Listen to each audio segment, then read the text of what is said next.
good thing about that is you're able to continue to supply support for Chris's family during this time, and I just think that's wonderful.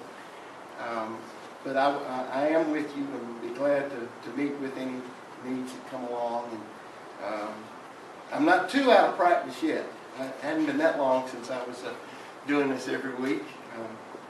It's great to be here where, I guess, in this area Uncle Ralph stood in this building back around 1960 when I heard him preach. A few years after that, when college came around, Betty and I spent a summer up at Asbury Hills, back when it was called Scum Camp, South Carolina United Methodist. I still remember her with a guitar singing. Yes, a guitar. He's got the UMC in his hand. He's got the whole world in his hand.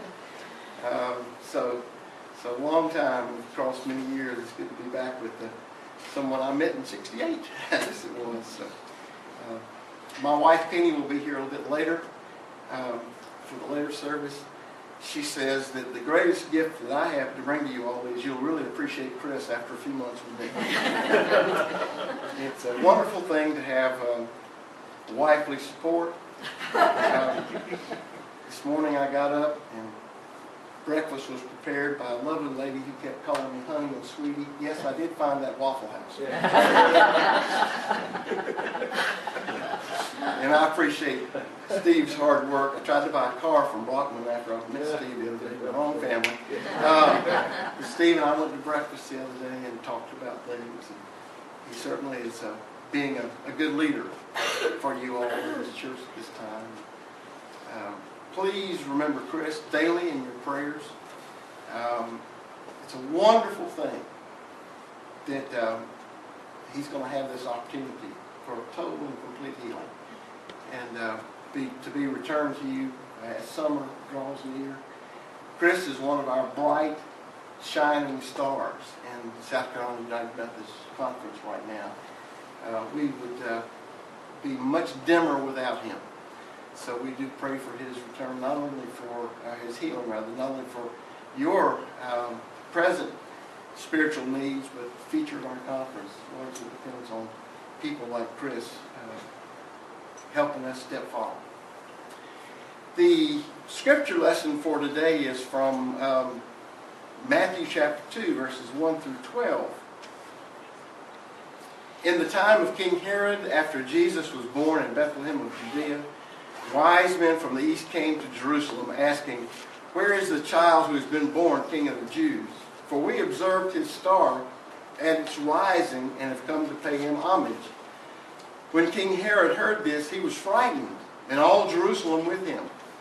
And calling together all the chief priests and scribes of the people, he inquired of them where the Messiah was to be born. They told him, "In Bethlehem of Judea, for so it has been written by the prophet. And you, Bethlehem, in the land of Judah, are by no means least among the rulers of Judah, for from you shall come a ruler who is to shepherd my people Israel." For Herod secretly called for the wise men and learned from them the exact time when the star had appeared. And he sent them to Bethlehem, saying, "Go and search diligently for the child. And when you have found him, bring me word, so I may go and also pay him homage." When they had heard the king, they set out, and there ahead of them went the star that they had seen at its rising, until it stopped over the place where the child was. When they saw that the star had stopped, they were overwhelmed with joy. On entering the house, they saw the child with Mary his mother, and they knelt down and paid him homage. Then, opening their treasure chest, they offered him gifts of gold, frankincense, and myrrh. And having been warned in a dream not to return to Herod, they left for their own country by another road. Here ends the lesson. Growing up in Spartanburg, with a black and white television set in the 50s that got the Spartanburg station, and sometimes even the Charlotte station if you stood like this in front of the antenna. Of course, I watched the TV shows, the westerns, like Lone Ranger was one of my favorites back then. And you remember at the end of the Lone Ranger, they would always be, they thought he was a bad man. And at the end they would say, you know, he was a good man.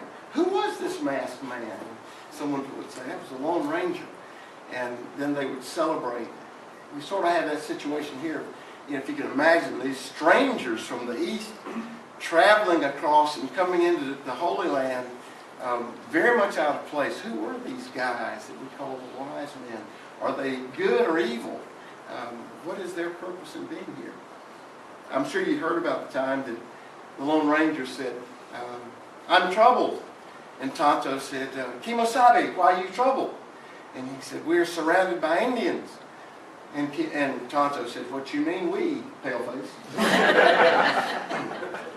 But anyway, today is Epiphany, the day we remember the coming of the wise men. It's the 12th day of Christmas, complete with the 12 drummers drumming. In some countries, today is the day when gifts are exchanged, to help people remember that it was the Magi that came with the original Christmas presents, bringing gifts to the Christ child. I have an aunt up in the hills of Virginia with her Virginia accent who says she knows that the wise men were actually firemen because it says in the Bible that they'd come from afar. But there are some things about them that we need there are some things that we need to deal with to help us understand who they are. And the first is to see who they are not. For one thing, they were probably not royalty. They probably were not kings. I know we just sang We Three Kings, but they probably were not really kings. That idea came from later church tradition, the idea being that since Jesus was King of Kings and Lord of Lords, he should be visited by royalty from other countries. And so these magi must have been kings. But the Bible doesn't refer to them as kings. Matthew calls them magi, wise men. Another misconception we probably ought to deal with is the number of them. We usually think of 3 because they brought 3 gifts. But ancient traditions say that there were 12 of them that traveled from the far country of the east. And we don't really know their names. The names that had been given to them were added later on by tradition. The third misconception about the wise men is probably because of our dramas that we still put on with children, and that may be a necessary misconception due to staging, but we normally think of the wise men coming to the stable and seeing the Christ child there in the manger. But Matthew doesn't know about the stable, or at least he doesn't tell us about that. He says that the Magi found Jesus and his mother in a house. So I rather suspect that after one night in the stable, Mary got after Joseph and got him to find better quarters for the next night. The wise men told King Herod that the star had appeared in the sky, and from Herod's action we know that he told them that it had been about 2 years that the star had been in the sky. So it is possible that Jesus was a toddler by the time the wise men came to find the Christ child.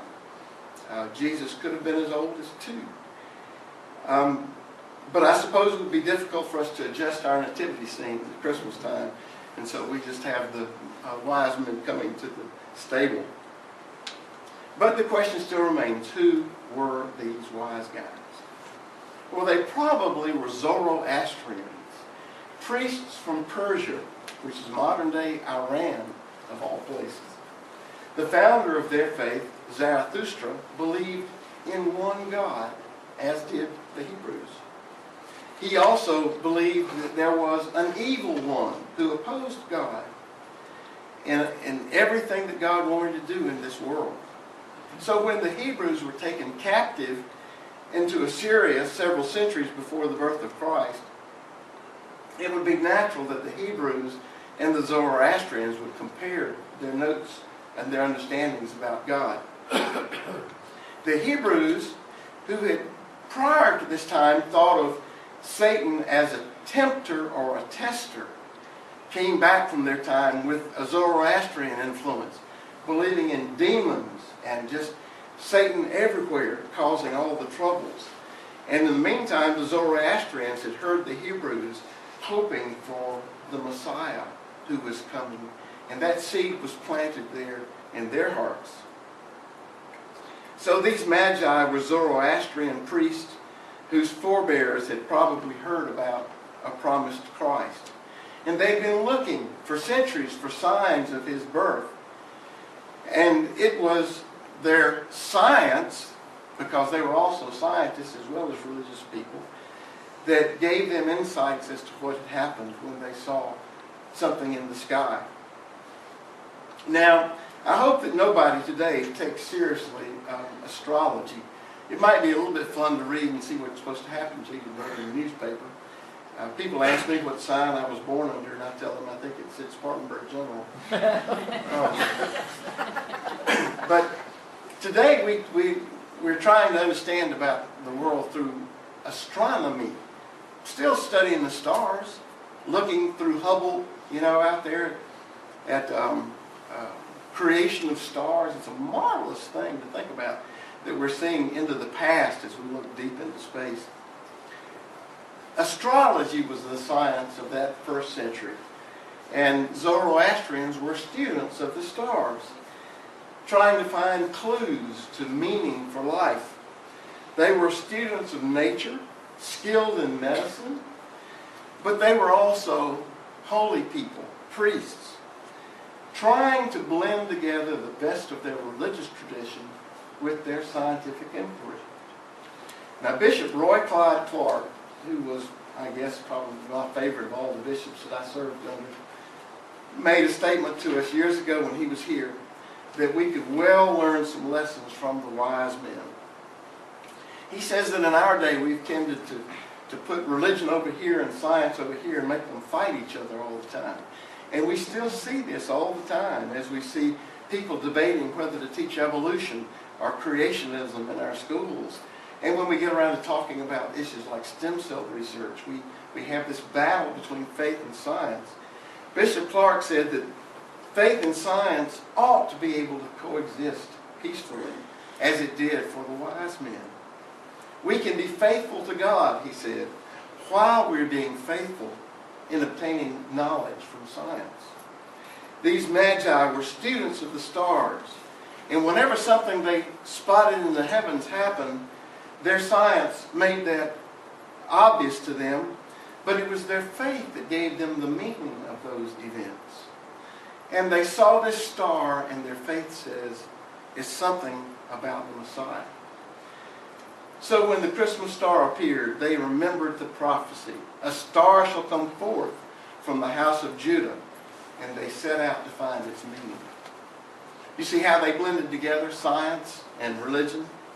Science gave them the insight that something unusual had happened, but it was their faith that spoke to them about its meaning. Science is always trying to tell us how this world was created. But I remember someone, and it might have been Smoke Knipe's mother in the 5th grade, who put up with me in the 5th grade, bless her heart, who said to us, science can tell us how the world was created, but it's your religion that will tell you who did the creating and why. How wonderful that was to be taught that in public school. That it is our faith that tells us who did the creating and why. Someone once asked the famous inventor of the telegraph, Samuel Morse, if he'd ever come to a dead end in his research where he didn't know what to do next. And he said, many times. And he said at each of those times he would pray that God would give him insight as to what to do next as he pursued his creation, his discovery. He said, that's why I never felt that I deserved the honors that came to me from America and Europe because of the invention associated with my name. I had made a valuable application of the use of electrical power, but it was all through God's help. It wasn't because I was superior to other scientists. When the Lord wanted to bestow this gift upon people, he had to use someone. I'm just grateful that he chose to reveal it to me. That is a man who